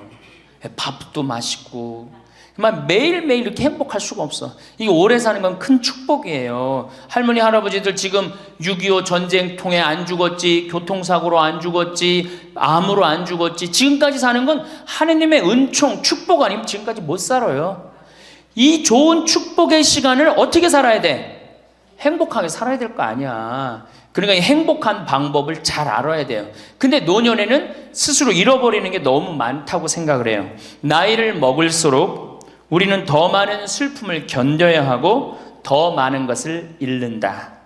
상실은 그야말로 노년의 가장 두드러진 단면이다.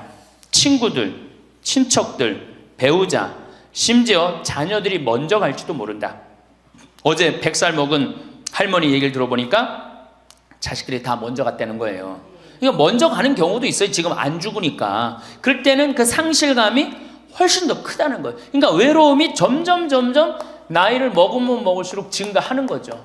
외로움, 고독. 제일 무서운 거예요. 나이 먹어서. 상실은 단순히 죽음만을 뜻하지 않는다. 삶의 모든 측면이 상실의 영향을 받는 듯하다. 상실은 사회적, 경제적인 것에 국한되지 않는다. 그러니까 자꾸 내가 잃어가는 거, 육체적인 상실도 있다. 눈이 침침해지고 독서나 운전이 어려워져서 많은 즐거움을 주었던 활동이 곤란해진다. 노년은 외모에도 영향을 준다. 젊었을 땐 피부도 뽀얗고 정말 얼마나 예뻤어요. 여기 보니까 젊었을 때 한 미모 했을 할머니들이 내가 보니까 굉장히 많어. 기가 막혔을 텐데 외모에도. 상실을 경험한 사람들은 그들의 경험을 다른 사람들과 나눌 수 있어야 한다. 다른 모든 형태의 활동과 마찬가지로 이것도 기도하는 마음으로 겸손하게 해야 한다. 그래서 이 외로움, 상실, 이때 가장 중요한 게 누구냐면 친구라는 거예요. 이 친구랑 함께 나누는 것처럼 중요한 게 없다는 거예요. 그런데 나이를 먹으면은 자식하고 같이 살다 보면 자식 이사 갈 때 이사 가요 안 가요? 따라가요 안 가요? 자식 이사 갈 때 따라가고 친구 한둘 죽기 시작하고 그러면서 자꾸 친구가 멀어지는 거예요. 이거 굉장히 안 좋은 거예요. 그래서 저도 우리 어머니 아버지 지금 수원 정자동에 사는데 아무데도 이사 가는 걸 제가 권하지 않아요. 거기서 30년 동안 살았는데 거기 친구들이 얼마나 많아요. 친구들하고 같이 살다가 친구들하고 어울려서 얘기도 하고 칼국수도 먹고 술도 한잔하고 그러시다가 그 동네에서 돌아가시라는 거예요. 미국 하버드 대학에서 이런 프로그램이 나왔어요. 그래서 살던 데서 죽도록. 우리가 늙으면 양로원 가면 되지 뭐 이러는 생각 많이 하시죠? 그런데 미국에서는 양로원 가는 게 10%도 안 돼요. 다 자기 살던 집에서 죽어요. 그게 가장 노년에 좋다는 거예요. 그러니까 할머니들도 어디 이사 갈 생각하지 말고 어떻게 살던 데서 살다가 죽는 게 제일 좋은 거예요. 누구랑? 친구랑. 아니 손자가 같이 놀아줘, 아들이 같이 놀아줘. 손자는 학원 다니기 바쁘고 학교 다니기 바쁘고 근데 언제 같이 놀아줘? 그놈의 손자한테 용돈 줄 돈 있으면 그 돈 가지고 친구하고 냉면 사 먹는 게 훨씬 나은 거예요. 정신 똑바로 차려. 지금 막걸리 먹고 해롱해롱 할 때가 아니에요 지금.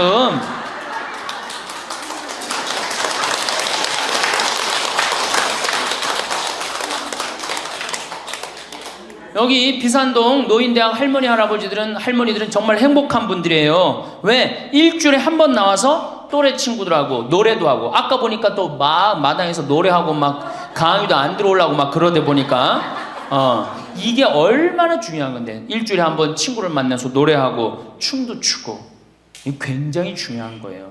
그래서 노인대학 중간에 관두지 마세요. 죽을 때까지 다녀. 죽을 때까지. 그거 가면 밥도 그냥 주잖아.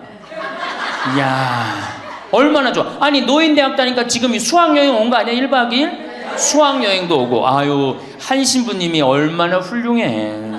그냥 이쁘게 생기기도 했지만 얼마나 훌륭해. 할머니들 그냥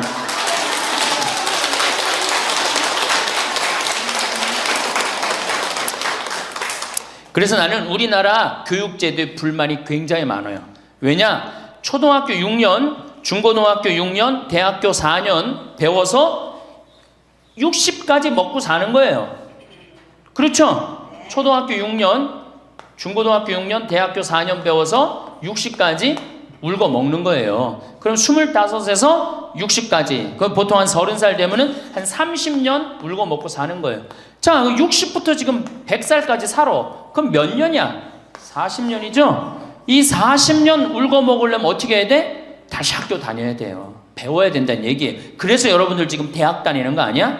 노인대학? 그렇죠? 그러니까 이 노인대학이 천주교가 제일 잘하는 것 중에 하나가 뭐예요 지금? 노인대학이에요. 정말로 잘하고 있는 거예요. 저는 우리나라 교육제도에 불만이 많은 사람이에요. 초등학교 6년, 중고등학교 6년, 대학교 4년을 배워서 60까지 산다면 60부터 100살까지 살려면 정규학교가 생겨야 돼. 60부터 3년, 4년제 학교를 다녀야 돼. 그래서 지금 초등학교를 세우는 게 중요한 게 아니라 시니어, 노인 대학을 전부 다 동네마다 학교에 세워갖고 60살 되면은 아예 여기 의무 교육을 해야 돼. 4년 동안 배워갖고 나머지 100년, 40년 살 거를 재산 관리는 어떻게 하고, 건강 관리는 어떻게 하고, 친구 관리는 어떻게 하고, 본인이 이제까지 살아온 그 재능을 어떻게 키워주는 거. 그래서 이 학교 안 나오면 살지 말어, 100살까지. 60살 넘어서 이 학교, 정규학교 졸업하고 나면은 100살까지 살 자격증을 줘야 돼요. 그럼 모르고 그냥 살면 어떻게 해. 그래서 저는 이 정규학교, 우리나라가 진짜 훌륭한 나라 되려면은 60살 넘어서 동네마다 정규학교 난 세워야 된다고 생각해. 그리고 이 졸업장을 가져야만이 100살까지 살아야 돼요. 지금 한심하게 사는 할머니들 얼마나 많아요. 얼마 전에도 어떤 남편이 굉장히 훌륭한 남편인데 돌아가셨어요. 근데 재산을 확실하게 정리를 못하고 죽은 거예요. 그 할머니 혼자 남았는데 자식이 서로 재산 분가한다고 싸워갖고 재판에 걸어갖고 할머니가 여기 가서 재판정에 쓰고 저기 가서 재판정에 쓰고. 이게 학교를 졸업하지 못해서 그래. 이 정규 학교를. 우리나라가 이 정규 학교가 없어서 그래요. 그러니까 우리 할머니들은 이 학교를 다녀야 되는데 우리나라 지금 교육제도가 지금 안 하고 있잖아. 그러니까 안 하니까 성당의 정규 학교라도 노인대학 다니라 이거예요. 절대 관두지 마세요.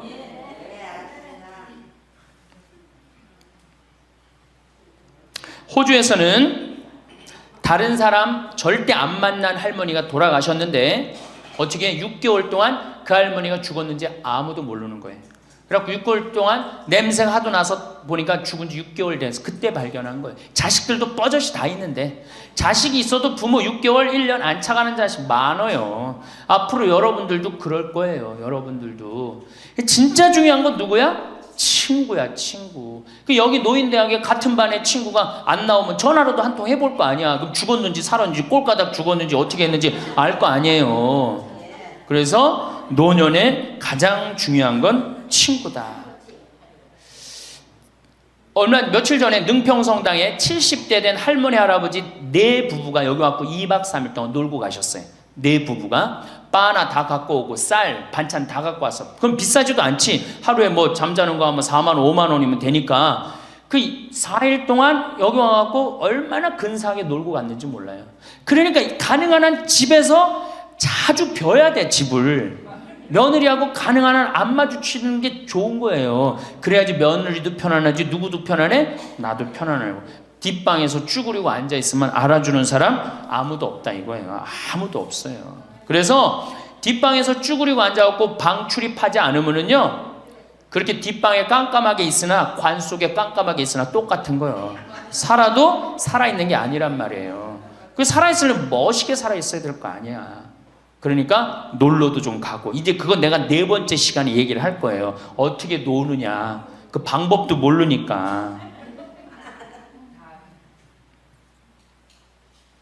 저는 우리나라 지금 주일학교, 우리 수원교구가 이 신호도수가 청소년 신앙의 뭐 활성화인가 그래요. 예, 청소년. 근데 주일학교는 난 굉장히 회의적이에요. 왜냐하면 우리나라 교육제도에서요, 신앙생활을 잘할 수 있는 교육제도가 아니에요. 우리나라 교육제도가.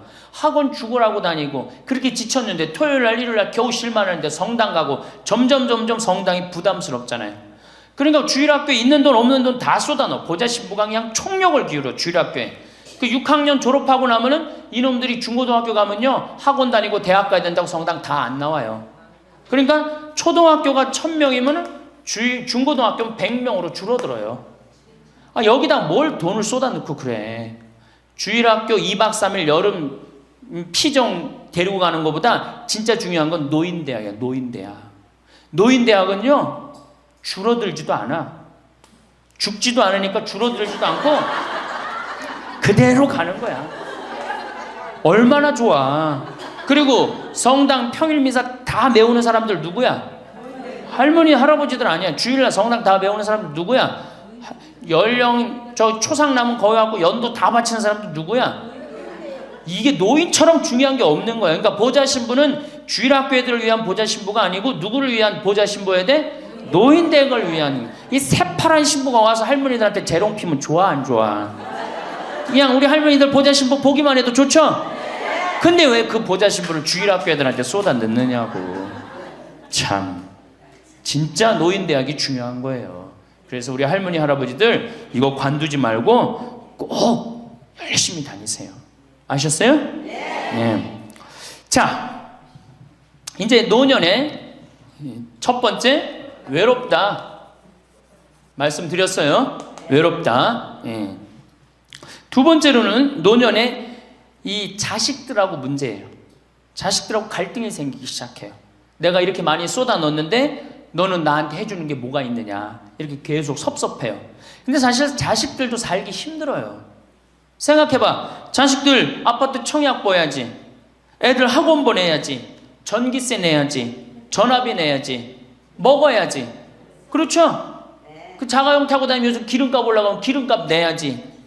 아프면 또 병원 가야지. 대충 따져보니까 한 달에 최소한 라면만 먹어도요 150만 원에서 180만 원이 들어가요. 그럼 나 먹고 살기도 힘든데 죽지도 않는 어머니 아버지 오랫동안 계속 잘 모실 수 있어요? 잘 모실 수가 없어요. 그걸 바라는 것도 사실은 미안한 거예요. 그러니까 이제는 내가 나이가 70이 됐다 그러면은 자식은 자식, 내 인생은 내 인생 서로 분리해서 사는 거예요. 내가 늙어서 자식한테 기대서 자식한테 피해 안 주는 게 결국은 누구 도와주는 거야? 자식 도와주는 거예요. 혹시 여기 할머니 할아버지들 중에 할머니들 중에 내가 그런 의식이 있다. 내가 늙어서 자식한테 호강을 받아야 되겠다. 이런 의식이 있으면 빨리 버리세요. 이제 나 혼자 내 인생 살아가야 된다. 그게 가장 중요한 생각이에요. 그래야지 나중에 자식도 부모한테 계속 사랑을 할 수가 있어요. 가기만 하면 원망하고 이번 추석 때도 그런 사람들 많을 거야. 많이 싸웠을 거야. 응? 옆집 할망구는 아들이 와갖고 냉면도 사주고 갈비도 사줬다는데 나는 큰아들이 사줄래나 둘째 아들이 사줄래나 막내딸이 사줄래나 근데 나한테 사주는 놈 한 놈 없다. 그러면 자식들이 지겨운 거예요. 하루 이틀 그 소리 하는 것도 아니고. 나는요 냉면 먹고 싶으면요 내 돈 주고 내가 가서 사 먹어요. 냉면 먹고 싶은 거 누구만 알아? 내가 지금 냉면 먹고 싶은 거 누구만 알아? 나만 아는 거야. 나만 아니까 누가 나한테 사줘야 돼? 내가 나한테 사줘야 되는 거야. 내가 나한테. 누구한테 그걸 사주기를 원해. 70, 80이 돼서. 그래서 제발 재산, 집 자식한테 물려줄 생각하지 말고 집 은행에 담보로 맡기고 다 쓰다가 통장에 얼마만 남기고 주고? 이제 교육의 효과가 나옵니다. 500만 원만 남기고 죽어요. 모자라는 거는 뭘로 충당하면 돼? 부조금으로 충당하면 돼. 그 죽을 땐 어떻게 죽어? 꼴까닥 죽으면 돼요. 자, 미국은 집으로 깔고 있는 게 30%, 금융자산이 70%예요. 할머니, 할아버지들이. 집으로 깔고 있는 게 30%, 금융자산이 70%예요. 그래갖고 70%를 쓰다가 죽어요, 미국은. 우리나라는 집으로 깔고 있는 게 90%, 금융자산이 10%야. 그러니까 뭐 하고 싶어도 돈 있어요, 없어요? 돈이 없는 거야. 오로지 뭐만 하나 쥐고 앉아 있는 거야? 집만 하나 쥐고 앉아 있는 거야. 그 쥐고 앉아서 죽을 때 누구한테 물려주려고? 자식한테 물려주려고. 그런데 문제는 뭐냐? 자식이 그 집을 물려받을 때 몇 살이에요? 70이에요. 내가 90에서 지금 대개 100살에 죽는단 말이야. 그럼 자식이 몇 살에 그 집 물려받아? 70에 물려받아. 70에 물려받을 의미가 있어요, 없어요? 의미가 없어요. 차라리 이 집 정리해갖고 나도 맛있는 거 먹고 구경하고 싶은 거 구경하고 돌아다니고 싶은 거 돌아다니다가 자식한테 자식도 같이 쓰다가 죽는 게 낫지. 집 남겨놓으면은 반은 국가가 갖고 가고 반은 네가 더 갖느냐 내가 더 갖느냐 싸운단 말이에요. 반은. 우리 어머니 아버지를 제가 작년에 성지순례를 모시고 왔어요. 근데 어머니 아버지한테 그랬어요. 어머니 예수님 태어난 데는 봐야 될 거 아니냐. 아버지 이 교황님 사는 베드로 성전은 봐야 될 거 아니야. 그렇게 신앙생활을 했으면은. 근데 아버님이 77, 어머니가 75이었을 때 내가 모시고 갔어요. 그랬더니 아버지 어머니가 그러는 거야. 아유 길에서 죽기 싫다는 거야. 비행기 14시간 타기 싫다는 거예요. 우리 외삼촌이 미국에 가서 돌아가셨거든요. 여행 갔다가. 그래서 내가 그랬어요. 걱정하지 말라고. 그리고 자식들이 이미 돈을 다 모아놨기 때문에 어머니 아버지 이거 취소하면 안 된다고. 그래 3달 전에 가서 말씀을 드리니 2달 전에 집에 가보니까 어머니 아버지가 손잡고 산에 올라갔다 내려갔다 하더라고. 길에서 안 죽으려고. 한 달 전에 가보니까 여행 옷 다 입고 뭐 운동화도 다 했어요. 제가 여행을 모시고 갔는데 비행기에선 잘 자고 중간에 뭐 2번에 밥 나오네 2번 다 먹고 또 잘 주무시고 성지에 딱 그 순례를 하는데 제일 먼저 일어나고 제일 앞장서서 걸어가고 제일 잘 먹는 거 잠도 잘 자고.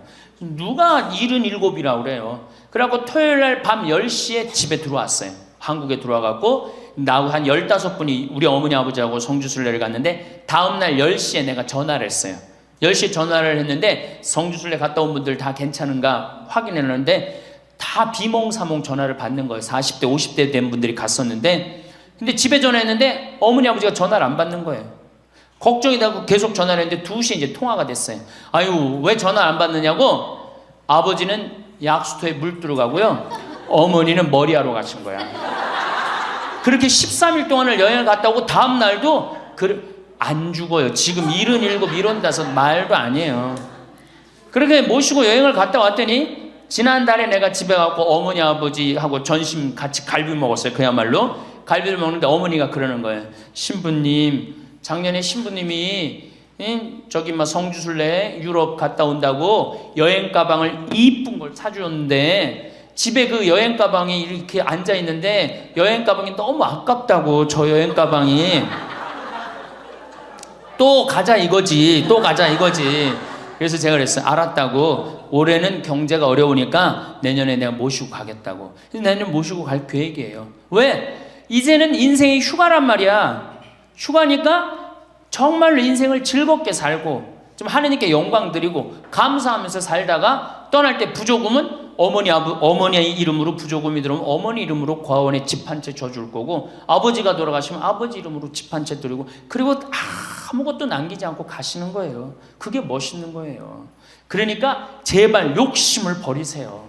내 자식 내 새끼 이 욕심을 버려. 우리가 하늘나라를 지향하는 사람들은 아니야? 근데 뭐 이렇게 세상에 욕심이 많아. 하늘나라에 지향하는 사람들이.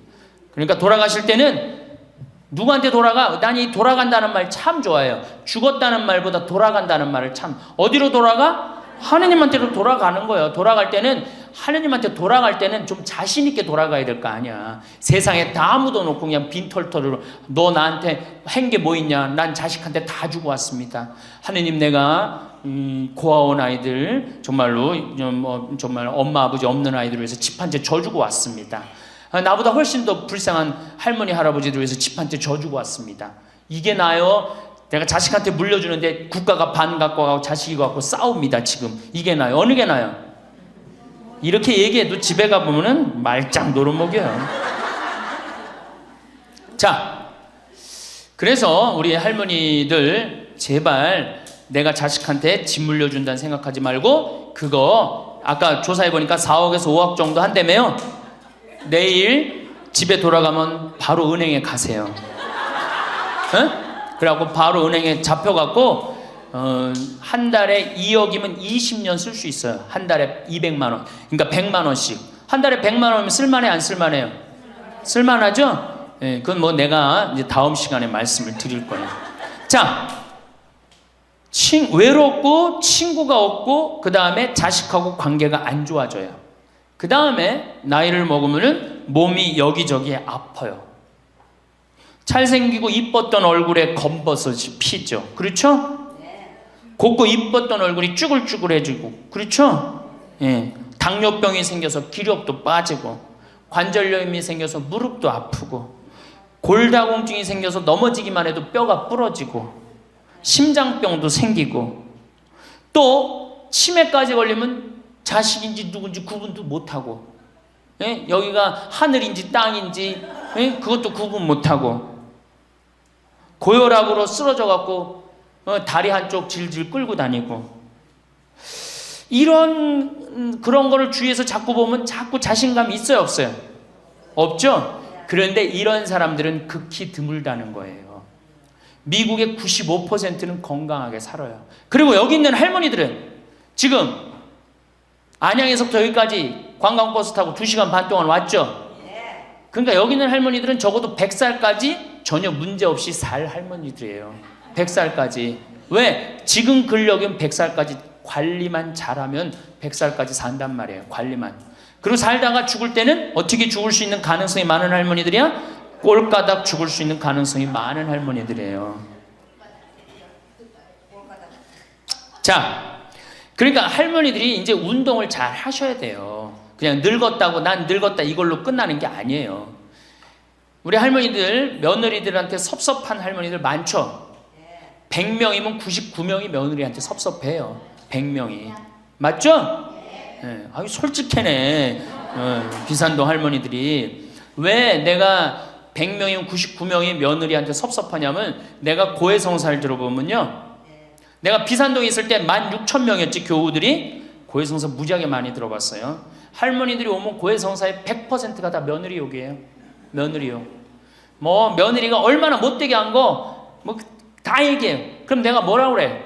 할머니, 요새 젊은 것들이 버릇이 없어서 예의 없이 자라서 그러니까 할머니가 이해하라고. 할머니 며느리만 그런 게 아니라 다 그렇다. 예. 그럼 며느리들은 들어오면 나한테 뭐라고 고해성사할 것 같아? 시어머니 때문에 미치겠다고 그러는 거예요. 시어머니 때문에. 그럼 내가 그 며느리들한테 뭐라고 그럴 것 같아요? 늙으면 다 그러니까, 니네 집만 그런 게 아니다. 늙으면 다 그러니까 신경 쓰지 말아라. 제가 그래요. 어쩔 수 없는 거예요. 어쩔 수 없는 거예요. 자, 그런데 할머니들하고 며느리들하고 입장을 조금 생각을 해봐. 자, 우리 할머니들 자식들 키웠을 때, 막 키웠을 때 태어났어. 막 손가락에 꼬무락거리고 막 저기 막 옹알이하고 이뻐요, 안 이뻐요? 아, 이놈이 일어났어. 뻗떡. 그래갖고 걸으면 한 걸음 뛰었을 때 흥분돼요, 안 흥분돼요? 흥분되죠? 걸어. 그럼 기가 막히게 행복하죠? 그 행복은 아마 생각해봐. 기가 막히게 행복했을 거야. 거기다 엄마라고 그래봐. 어때요? 아, 막 죽지. 엄마라고 그러면은 막 죽어. 엄마라고 그러면은. 거기다가 이제 애가 가방 들고 막 학교 갔다가 뛰어왔다 하고, 아, 이놈이 키가 중학교 고등학교 됐는데 나보다 더 커져. 뿌듯해요, 안 뿌듯해요? 이게 키우는 맛이요, 보통 큰 맛이 아니에요. 그런데 반대로 입장을 바꿔놓고 이제 생각을 해보면, 우리 어머니가 70이 됐어. 문을 열고 나오면은 아이고 그런단 말이야. 부모는 자식을 키우는 재미에 정말로 푹 빠져있지만, 자식은 부모가 죽어가는 걸 본단 말이야. 얘야 눈이 좀 안 보인다. 보니까 백내장이 걸렸어. 눈이 또 났더니 얘야 무릎이 아프다. 그러니까 무릎에 여기 그냥 저기 물렁뼈가 다 없어졌고 그 뼈 수술해줬어. 그러니까 문 열고 나오면 아이고 좋아질 가능성이 있어요? 점점 나빠져요? 점점 죽어가는 걸 보는 거예요. 누가 더 기쁠 것 같아? 자식을 키울 때가 기쁠 것 같아? 죽어가는 부모를 보는 게 기쁠 것 같아요? 여기는 안타까움, 짜증, 의무감 이런 게 들었어. 여기는 기쁨이 있고. 그러니까 우리 할머니들 자식들한테 나한테 왜 이렇게 섭섭하게 하나 원망할 필요가 없어요. 그 죽어가는 걸 보는 건 그 슬픈 거예요.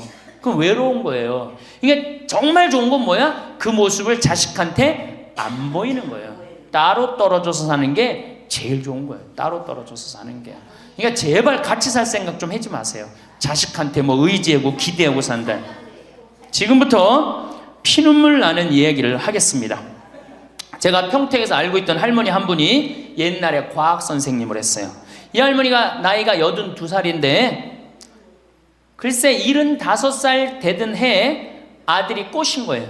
어머니가 살던 아파트 팔고 내가 사는 아파트 팔아서 50평짜리 아파트를 사자. 그래서 75살 먹은 할머니가 그런 생각을 했대. 내가 살면은 얼마나 사나? 살면 얼마나 사나? 여기 혹시 나는 살면 얼마나 사나 그런 생각 하시는 분들 손 들어보세요. 절대 그런 생각 하지 마세요. 안 죽어.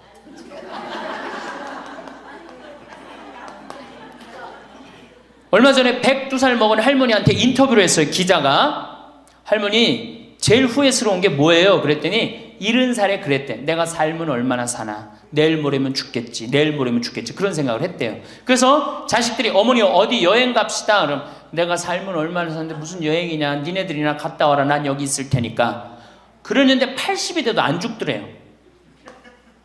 80이 돼갖고 그런 생각을 했대. 이젠 진짜 내일 모레면 죽을 거다. 내일 모레면 죽을 거다. 어머니 내가 갈비 사드릴 테니까 갈비 니네나 먹으러 가라. 난 내일 모레면 죽을 건데 무슨 갈비가 필요하냐. 그리고 뒷방에 있었다는 거예요. 근데 90이 됐는데 그때도 안 죽더래요. 그래갖고 90이 돼갖고 진짜 내일 모레면 죽을 거다. 진짜 내일 모레. 그리고 100살까지 산 거예요. 이 할머니가. 제일 후회되는 게 뭐냐 그러니까 30년 동안 내일 모레면 죽을 거다. 그리고 뒷방에 앉아있던 게 제일 후회된다는 거예요. 30년이 짧은 세월이에요?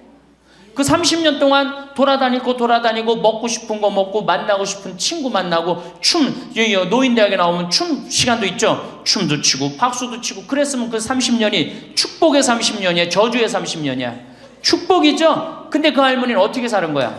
저주의 30년을 사는 거예요. 어쨌든 이 할머니가 내가 살면 얼마나 사나 손자 얼굴이나 보고 자식이나 밥이나 먹고 같이 살아야 되겠다. 그리고 그 집을 팔아갖고 아들 이름으로 다 해주고 들어온 거예요. 들어오는 순간 자식하고 살아요? 누구하고 살아요? 며느리하고 살죠. 며느리가 그동안 시어머니하고 안 살았는데 학교 선생님을 했으니 얼마나 꼬장꼬장해요. 챙견을 얼마나 하겠어. 이거 챙견 저거 챙견. 그래 며느리 미쳐 안 미쳐? 미치죠. 며느리 성당도 나가기 싫은 거. 시어머니 열심히 나가는 성당. 그러니까 어떻게 성당 안 나가는데 성당 안 나간다고 또 욕하고. 그러니까 점점 원수가 되는 거예요. 그러니까 며느리가 나 어머니랑 밥 먹는 거 체하니까 안 된다. 어머니 들어가갖고 방에서 들어가 먹어라. 밥도 같이 못 먹는 거 방에 들어가고 혼자 먹는 거예요. 손자하고 밥 먹으려고 합쳤는데 구박을 받는 거지. 하루는 날 찾아갖고 신부님 머리 좀 만져보라는 거예요. 머리를 만져보니까 혹이 이렇게 2개가 났어. 보온병으로 며느리가 때린 거예요. 아니 60 먹은 며느리가 80 먹은 며느리랑 싸우면은 누가 이겨요? 60 먹은 며느리가 이기게 돼 있어요. 30대 며느리는 울면서 참지만 60대 된 며느리는 안 참아요. 같이 싸우지. 그래갖고 혹이 이렇게 2개가 나서 왔어요. 할머니 왜 그러고 사냐. 나하고 저 소송 걸자. 그럼 지금 아파트가 8억이니까 할머니 25평 그쪽 25평이니까 4억이니까 할머니 4억 찾아갖고 우리 집에 오면은 내가 죽을 때까지 평창에서 모시고 살겠다. 4억이면 그래 82이니까 100살까지면 4억이면 살거든요. 그래 살자. 그래갖고 나하고 고소장을 다 썼어요. 학교 선생님이라 얼마나 잘 썼는지 몰라. 그래갖고 재판 날짜를 이제 잡아갖고 변호사 다 해갖고 보냈어. 재판이 지나고 났는데 1주일이 돼도 안 나타나고 2주일이 돼도 안 나타나는 거야. 한 달 만에 성당에 나타났어. 제가 할머니 어떻게 된 거냐 그랬더니 재판하는 날 아들이 무릎 꿇고 어머니 재판 취하해 좀 내가 잘 모시겠다고. 그래서 취하를 했다는 거예요. 그게 취하를 한 거. 그래 할머니 그럼 나한테 뭐야 그래 나를 나쁜 놈으로 만들었느냐. 자식 욕하고 며느리 욕하게 만들었느냐. 신부님 자식이 이기는 부모 어디 있느냐고. 자식이 잘하겠다는데 어떻게 내가 그거를 우기느냐고. 이미 80 넘어서 자식 아니에요. 왼수예요, 왼수. 그래갖고 할머니 이제 자식한테 맞고 살던 나한테 찾아오지 말아라. 3달 됐는데 새벽에 전화가 왔어. 신부님 저 마리아예요. 그래서 어떻게 된 거냐 할머니 왜 성당에 요새 안 나타나느냐 그랬더니 그 집에 사는 게 너무 괴로워서 스스로 전라도에 있는 양론에 들어간 거예요. 자식한테 재산을 주면 3가지를 잃어버려요. 첫 번째 자식을 잃어버려요. 두 번째, 본인의 인생을 잃어버려요. 세 번째, 재산을 잃어버려요. 그러니까 우리 할머니들은 자식도 안 잃어버리고 인생도 안 잃어버리고 재산도 안 잃어버리려면 어떻게 해야 돼? 자식하고 따로 내가 가지고 있는 은행에 가서 담보로 넣고 그거 다 쓰다가 죽는 게 제일 좋은 거예요. 자식한테 피해 안 주고. 그러면은 신부님 나 늙어서 죽을 때 어떻게 해? 늙으면은 남들이 알아서 해주겠지 이런 생각한단 말이야. 그래서 내가 항상 하는 얘기가 거지 근성을 버려라. 남들이 뭘 알아서 해줘. 늙은 나를 누가 책임져줘? 누가 책임져야 돼? 내가 책임져야 돼요. 그래서 내가 공부하고 내가 따라다니면서 배워야 돼. 그래서 60부터 64살까지 정규학교를 다녀야 돼. 이런 거 배우는 거. 근데 우리나라가 이 정규학교가 없는 게 너무너무 안타까운 거예요. 자, 그러면은 지금 시간이 없으니까 내가 아까 아주 얘기하던 거. 자, 그러면 자식들한테 어떻게 서름을 받느냐? 처음에는 무관심해요.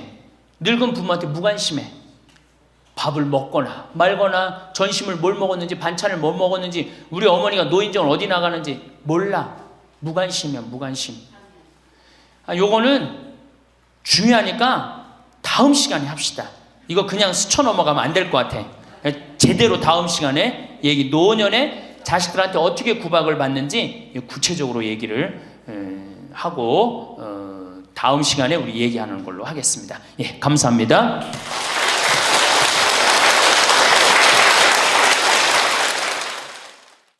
황창현 신부님께서 우리에게 들려주신 소중한 지혜들을 바탕으로 인생의 황금기를 더욱 행복하고 의미 있게 가꾸어 갈 수 있는 방법들에 대해 좀 더 깊이 함께 생각해 보는 시간을 가져볼까 합니다.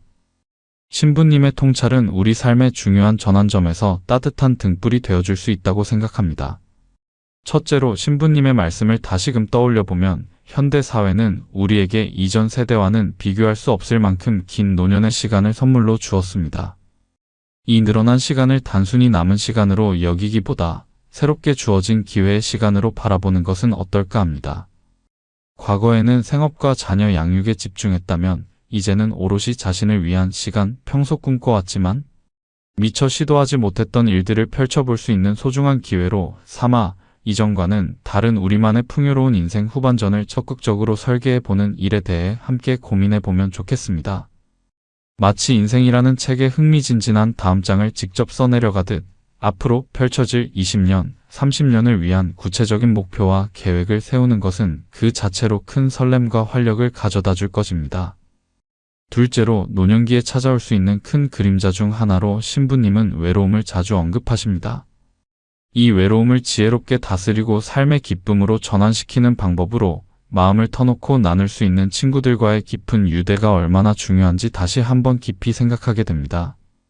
물론 가족도 더없이 소중한 존재이지만 비슷한 인생 경험과 감정을 공유하는 동년배 친구들과의 교류에서 오는 정서적 지지와 위안은 노년의 행복에 빼놓을 수 없는 요소입니다.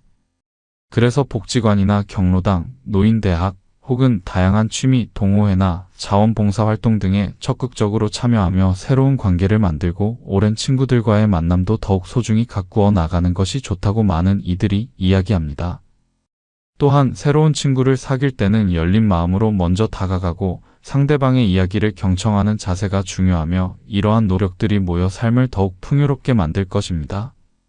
자녀를 따라 익숙한 생활 터전과 소중한 친구들을 떠나 낯선 환경으로 거처를 옮기는 것은 그래서 더욱 신중한 고민과 준비가 필요한 부분입니다. 셋째로 자녀들과의 관계에 대해서도 새로운 관점과 지혜로운 접근이 필요하다는 것을 신부님의 말씀을 통해 깨닫습니다.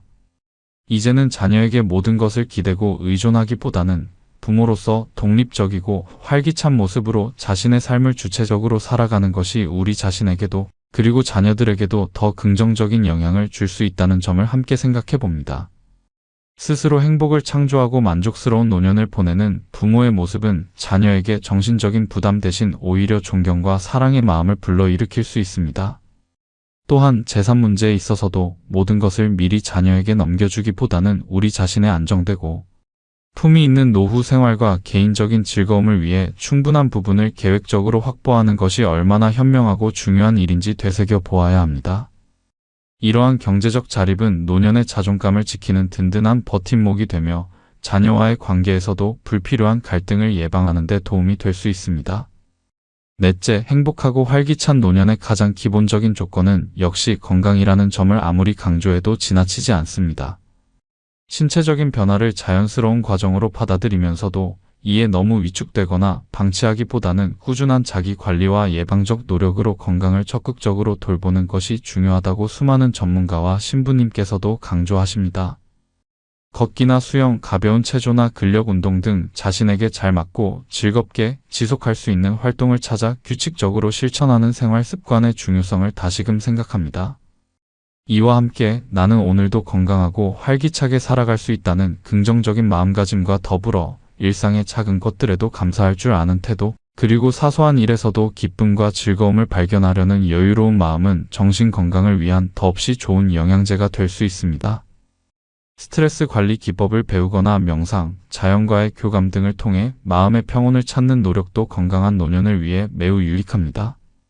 다섯째, 배움에는 나이가 없다는 평범한 진리를 신부님의 말씀을 통해 더욱 특별하게 되새겨봅니다.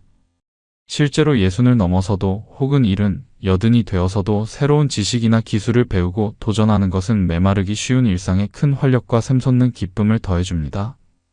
과거에는 시간이나 여러 여건이 허락하지 않아 배우지 못했던 것들, 예를 들어 평소 관심 있던 외국어나 악기 연주, 컴퓨터나 스마트폰 활용법, 미술이나 서예, 인문학 강의 등의 용기를 내어 도전해보는 것은 어떨까 합니다. 이러한 배움의 과정은 단순히 지식을 습득하는 것을 넘어 뇌 기능을 활성화시켜 치매 예방에도 긍정적인 영향을 미치고 새로운 목표를 성취함으로써 얻는 만족감과 자신감은 삶의 질을 한층 높여줍니다. 또한 배움의 터전에서 비슷한 관심사를 가진 새로운 친구들을 만나는 소중한 사회적 연결의 기회가 되기도 합니다. 여섯째, 가족관계, 특히 성인이 된 자녀의 배우자, 즉 며느리나 사위와 같은 새로운 가족 구성원과의 관계에서는 서로의 입장과 감정을 깊이 헤아리고 존중하려는 성숙한 마음가짐이 중요하다고들 합니다. 때로는 문화적 차이나 세대 차이로 인해 서운함이나 오해가 생길 수 있지만 그들 역시 각자의 삶의 무게와 어려움 속에서 최선을 다해 살아가고 있음을 이해하려는 노력이 필요합니다. 신부님의 지혜를 빌리자면 과거의 권위적인 방식이나 일방적인 기대를 내세우기보다는 한 명의 독립된 인격체로서 그들의 삶의 방식과 가치관을 존중하며 때로는 적절한 심리적 거리를 유지하는 것이 오히려 더 편안하고 건강한 관계를 오랫동안 지속시키는 현명한 방법이 될 수 있습니다. 진심 어린 칭찬과 격려는 관계를 부드럽게 하는 윤활유가 될 것입니다. 일곱째, 삶의 마지막 여정인 죽음에 대해서도 좀 더 열린 마음으로 성찰하고 준비하는 자세가 필요하다는 것을 신부님의 말씀을 통해 배웁니다. 죽음을 단지 어둡고 두려운 종말로만 여기기보다 모든 생명에게 주어진 자연스러운 삶의 한 과정으로 받아들이고 남은 시간을 더욱 의미 있고 충실하게 보내는 데 집중하는 자세를 가져보는 것입니다. 황창현 신부님은 이를 하느님 품으로 평화롭게 돌아가는 것이라고도 표현하셨습니다. 자신의 삶을 아름답게 돌아보고 정리하며 사랑하는 사람들에게 진심을 전하고 혹시라도 마음에 남은 응어리가 있다면 풀고 화해하는 시간을 갖는 것도 중요합니다. 또한 자신의 유산을 어떻게 남길 것인가에 대해 미리 생각해보고 재산을 꼭 혈연 중심의 자녀에게만 물려주기보다 사회의 발전이나 어려운 이웃을 위해 의미 있는 방식으로 환원하는 것도 우리가 함께 고려해 볼 수 있는 매우 가치 있고 아름다운 선택지 중 하나입니다. 결국 행복하고 충만한 노년은 그저 수동적으로 기다리는 것이 아니라 우리 스스로가 하루하루의 생각과 행동을 통해 적극적으로 만들어가는 창조적인 여정임을 다시 한번 깊이 생각하게 됩니다. 외로움은 따뜻한 인간관계와 교류로 채우고 몸과 마음은 꾸준한 관심과 사랑으로 돌보며 끊임없는 배움과 성찰을 통해 삶을 더욱 풍요롭게 가꾸어 나가는 것, 이것이 바로 황창현 신부님의 말씀을 통해 우리가 함께 그려볼 수 있는 빛나고 아름다운 노년의 모습이 아닐까 합니다. 여러분의 소중한 황금기가 늘 건강과 기쁨 그리고 평안으로 가득하시기를 진심으로 응원합니다.